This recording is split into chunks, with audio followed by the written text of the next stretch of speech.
আসসালামু আলাইকুম গাইজ, সবাই কেমন আছেন? এই বৃষ্টির দিনে মজাদার ঠান্ডা ঠান্ডা ওয়েদারে যদি হাঁসের মাংস হয় তাহলে তো কথাই নেই। তো ভিডিওটি অবশ্যই শেষ পর্যন্ত দেখবেন।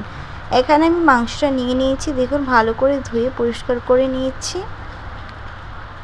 তো মাংসটা ভালো করে ধুয়ে পরিষ্কার করার পর মাংসটাকে সাইডে রেখে আমি আলাদা একটি প্যানের মধ্যে পরিমাণ মতন তেল দিয়ে দিলাম।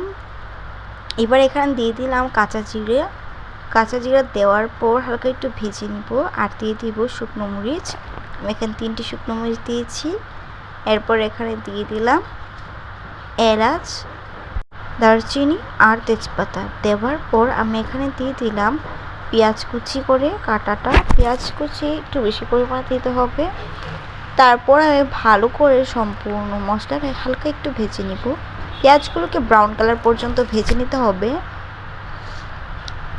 তো কিছুক্ষণ ভাজার পরে কিন্তু পেঁয়াজটা হালকা ব্রাউন কালারে চলে আসবে। এখন এখানে বাকি মশলা দিয়ে দিব। তো ফার্স্টে মশলার মধ্যে আমি দিয়ে দিলাম এখানে আদা রসুন বাটা। এখানে আমি 2 চামচ করে আদা রসুন বাটা দিয়ে দিয়েছি। তারপর এখানে আমি একটু পেঁয়াজটার সাথে মিক্স করে নিলাম। তারপর দিয়ে দিলাম স্বাদ মতো একটু লবণ, 1 চামচ হলুদ গুঁড়ো, 2 চামচ মরিচ গুঁড়ো, 1 চামচ জিরের গুঁড়ো, 1 চামচ ধনিয়ার গুঁড়ো আর 1 চামচ গরম মশলার গুঁড়ো। দেওয়ার পর সামান্য একটু পানি দিয়ে মশলাটাকে ভালো করে কষিয়ে নেব। দেখুন কালারটা কতটা সুন্দর হয়েছে। তো এখানে আমি আবার একটু মরিচ গুঁড়ো আর হলুদ গুঁড়ো অ্যাড করে নিয়েছি, কারণ আমার একটু কম কম লাগছিল। তো ভালো করে কষিয়ে নিতে হবে মশলাটাকে। মশলাটার উপরে তেলটা ভেসে আসা পর্যন্ত কষাতে হবে খুবই ভালো করে। যখন এমন উপরে তেলটা ভেসে আসবে তখনই হাঁসের মাংসটা দিয়ে দিতে হবে। তো আপনারা সাইডটা এত একটা খেয়াল করবেন না, বিকজ রান্নার সময় অনেক কিছু রান্না করা হয়েছিল, তার জন্য সাইড দিয়ে এতটা পরিষ্কার করা হয়নি। সব রান্না করার পর তারপর পরিষ্কার করা হবে, তার জন্য আর এতটা খেয়াল করা হয়নি। তো এখন মাংসটাকে ভালো করে নেড়ে রান্না করে নেব।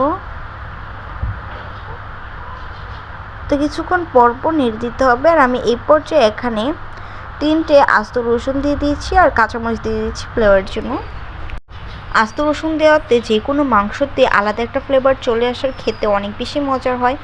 আর এখন দেখুন কত ভালো করে ভুনো ভুনো হয়ে গেছে মাংসটা। তো এই পর্যায়ে আমি ঝোলের জন্য আবার একটু পানি দিয়ে দিয়েছি যেন মাংসটা ভালো করে সিদ্ধ হয়ে যায় আর অনেকটা কষা কষা হয়, খেতে অনেক ভালো লাগে। এবার উঠানোর আগে আমি এখানে দিয়ে দিলাম ভাজা জিরের গুঁড়ো। এতে যে ফ্লেভারটা কতটা মজার আসে সেটা আপনারা দিলেই বুঝতে পারবেন, অন্যরকম একটি ফ্লেভার আসে। তো এখন আমি একটু নেড়ে দিচ্ছি। আমার রান্না কিন্তু কমপ্লিটই হয়ে গিয়েছে। দেখুন ঝোলটা শুকিয়ে এসেছে, তার মানে ভুনো ভুনো হয়ে গিয়েছে রান্নাটা। আর কালারটা দেখুন অনেক বেশি সুন্দর হয়েছে। এখন দেখুন এখন রিয়েল কালারটা চলে এসেছে আর আমার রান্নাটা কিন্তু কমপ্লিট হয়ে গেছে। আমি আপনাদের বুঝে সুবিধার্থে ভালো করে নেড়ে দেখাই দিচ্ছি যে কেমন ঝোলটা থাকতে হবে, ঝোলের পরিমাণটা কেমন শুকনো থাকতে হবে। আমি এখন ভাতের সাথে সার্ভ করে নিচ্ছি। ভাতের সাথে খেতে যে কতটা মজার লাগছে বৃষ্টির দিনে, আপনারা অবশ্যই ট্রাই করবেন। ভালো থাকবেন, কেমন হয়েছে জানাবেন। আল্লাহ হাফেজ।